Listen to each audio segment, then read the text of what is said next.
Our parable for this morning comes to us as a rich display of how God's ways differ from human ways. In fact, God's logic and wisdom appear downright contrary to the way the world operates. What do we make of this story? Jesus says to his disciples, the manner of God's activity in our lives is like a landowner who goes out early in the morning to hire laborers for his vineyard. A landowner needs workers to get the job done harvesting his vineyard, and he needs to have it done quickly. He hires several laborers at 6 a.m., another group at 9 a.m., another wave at 12 noon, even more at mid-afternoon, and finally he has the audacity to hire a group of workers right before quitting time. Now, when the time comes at sundown to pay out all the day's wages to each and every worker, a denarii, which was the good living wage at the time, all the laborers receive the same pay, whether they have worked 12 hours or only one.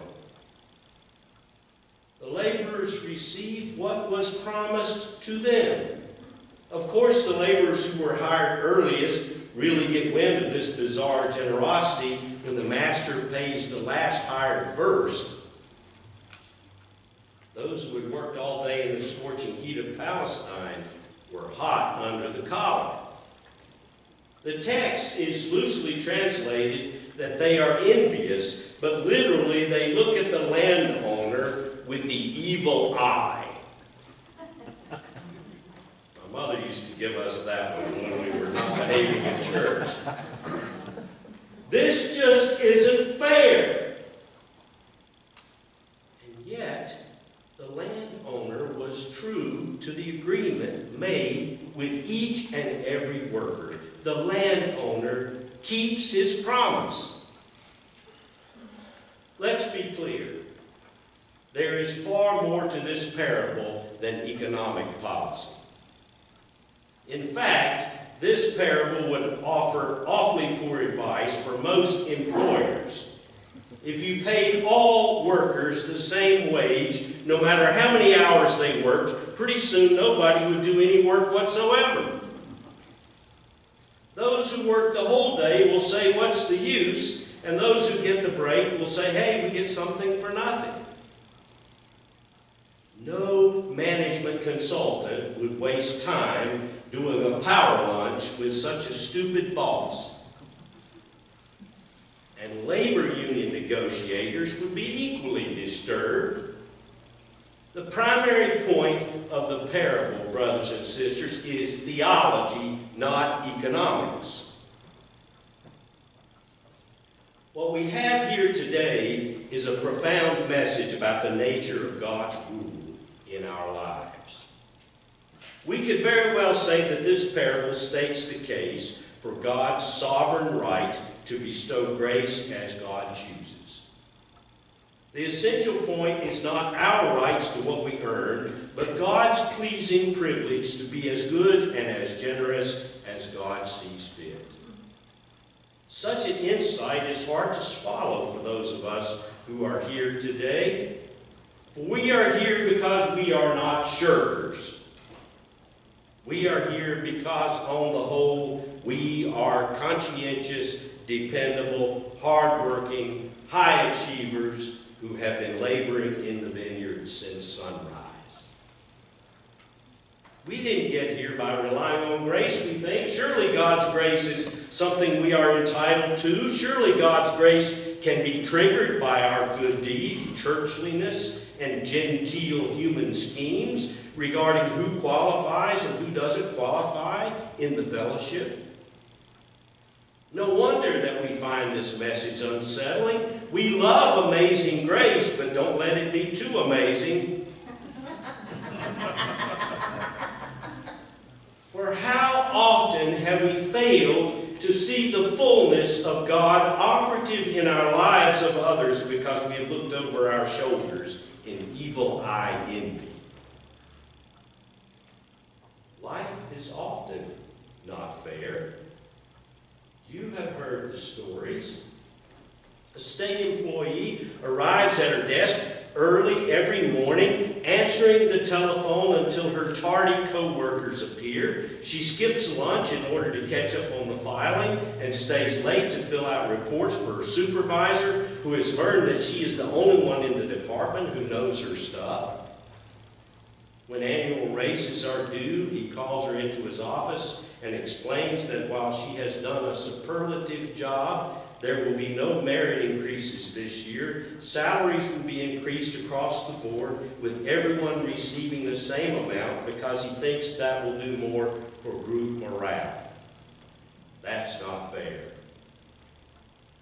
Or, a man cares conscientiously for his elderly mother, taking her into his own home when she becomes too frail to live by herself.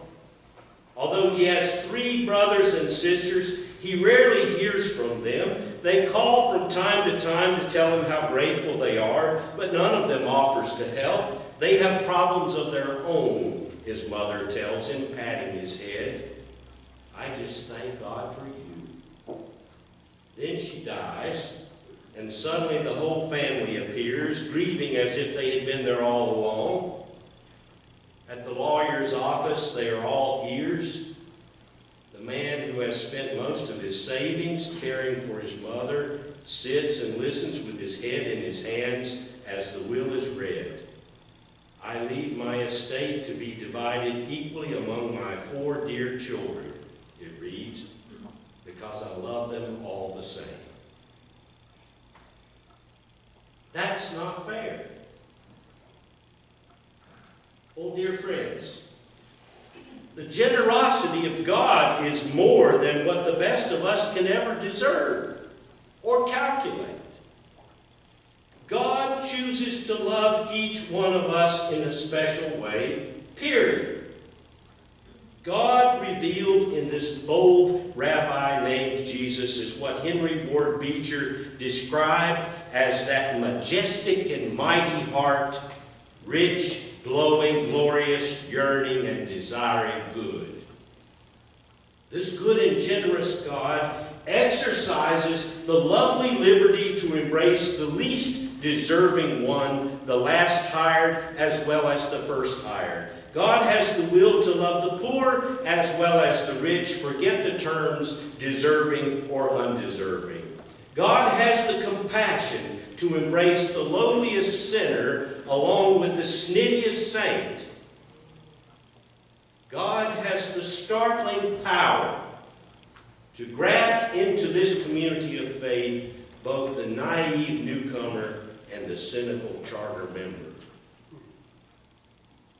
Oh yes, it sometimes pains us to think that God will love others as much as God loves us. But God is God. God is not fair. God is generous. And God's surprising logic will interrupt the accounting hardware and software of our hearts.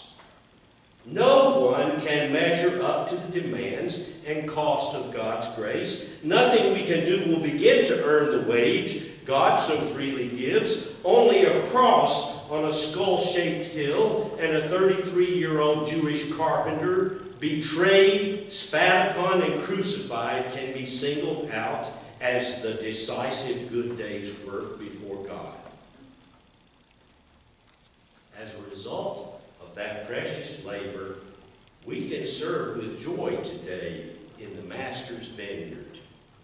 We can buckle down for the challenges and tasks of mission and ministry because it's a blessing to be included and serving in God's vineyard. Out of God's good pleasure, we are here in the vineyard together. And the lasting energy for us both within these walls and beyond these walls is God's sovereign grace, a grace freely given for all. That grace may indeed disturb us like the whole class getting an A.